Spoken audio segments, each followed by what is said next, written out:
Bom dia, senadores, bom dia, demais participantes dessa audiência. Primeiramente, eu fico feliz com o esclarecimento dado pelo deputado Ciro, de que esse projeto não foi concebido para atender a demanda difusa. Acho que isso é importante, a gente trazer o debate para a sua realidade. E a gente sabe que a todos os anos, a cada período prolongado de seca, milhares de famílias que vivem no semiárido passam por suas privações mais básicas do acesso à água e alimento. Essa população, privada dos seus direitos mais básicos de cidadão, elas vivem exatamente, é a população difusa, né? É essa população que representa, dos 21 milhões de habitantes do semiárido, aproximadamente 10 milhões vivem nas zonas rurais. Representam mais de 2 milhões de unidades familiares de produção e que estão vivendo nessa realidade. E é exatamente esse povo que mobiliza toda a sociedade brasileira quando uma seca abala essa população e a mídia projeta e todos nós ficamos mobilizados com essa realidade.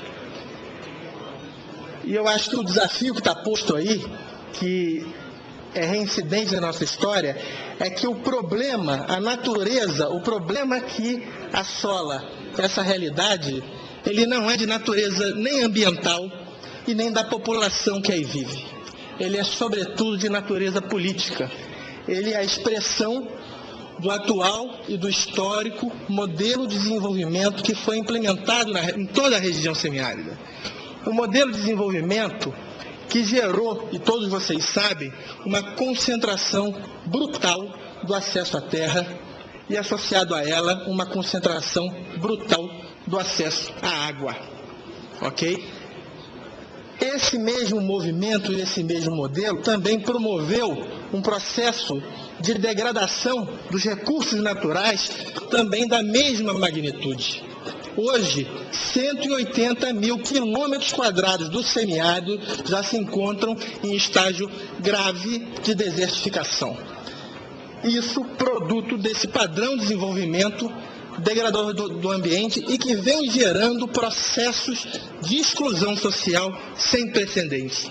A desigualdade marca o processo de desenvolvimento do semiárido brasileiro de forma mais intensa, talvez, do que do resto do país, que também é bastante expressivo.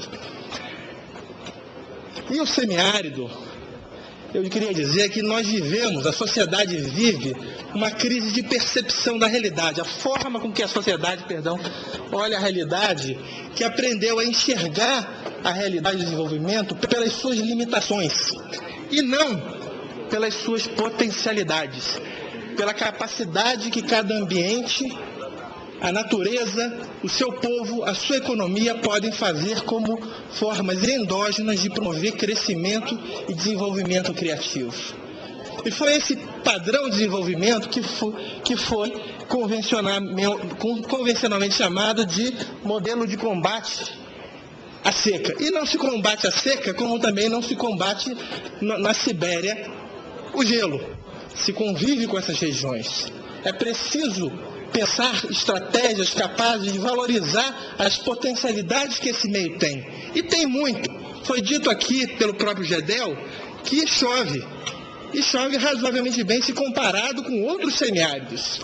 O nosso desafio é que o ambiente, o clima, é de grande irregularidade climática, de alta insolação e solos com baixa infiltração de água.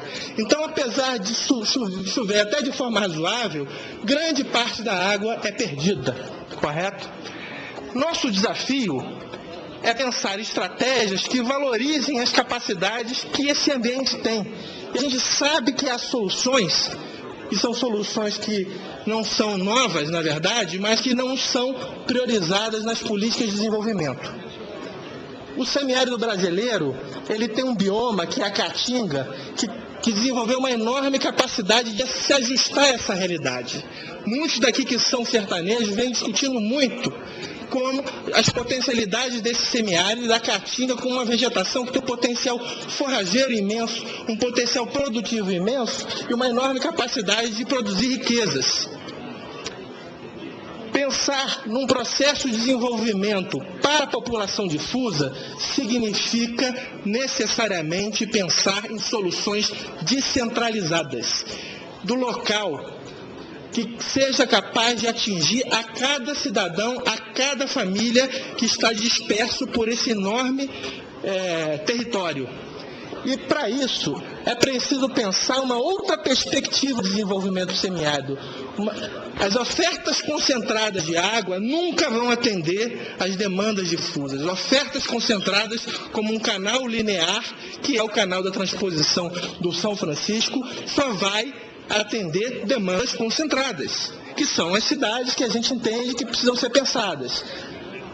As demandas difusas, dispersas, só serão solucionadas por soluções dispersas. E é aí onde mora um dos maiores problemas que tem recorrentemente mobilizado a nossa sociedade. A seca é um problema hoje porque mexe com a vida de muitas populações. E é preciso, antes de mais nada, atuar sobre essa população, integrando elas como cidadãos aos processos de desenvolvimento social e econômico. Não é só dar água para beber, é integrar para que a força de trabalho desse povo possa ser valorizada, a capacidade criativa dele de desenvolver relações em harmonia com esse ambiente natural seja valorizado. Portanto, o que nós temos discutido pela articulação do semiárido brasileiro é a perspectiva, sim, de uma grande obra, e o governo acerta quando quer fazer uma grande obra.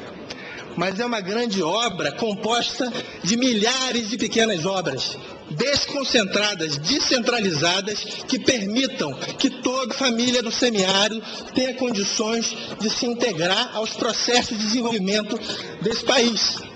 E aí é que está o desafio que nós estamos colocando aqui.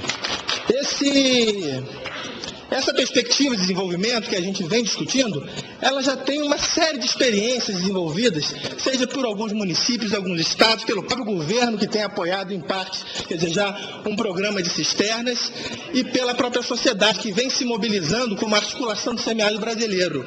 Há uma perspectiva aí de se pensar uma outra trajetória para o desenvolvimento do semiárido, assentado num outro modelo capaz de pensar formas de desenvolvimento mais harmônico, mais equitativo. O projeto da transposição, ele reitera os padrões de concentração da água dirigidos ou a cidades de grande porte ou a projetos concentrados de irrigação intensiva.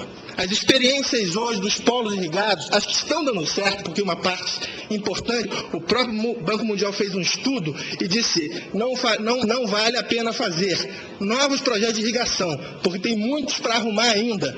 Né? Há um conjunto grande de projetos de irrigação parados por ineficiência de gestão.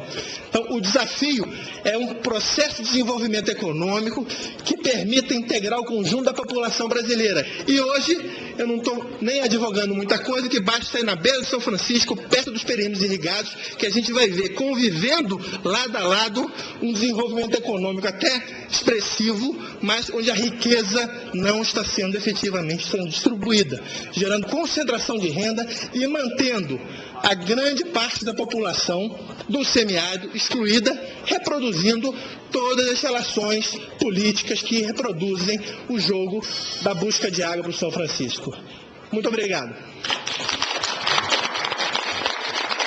A presidência já agradece, precisando o tempo aí dos nossos convidados. De imediato passo a palavra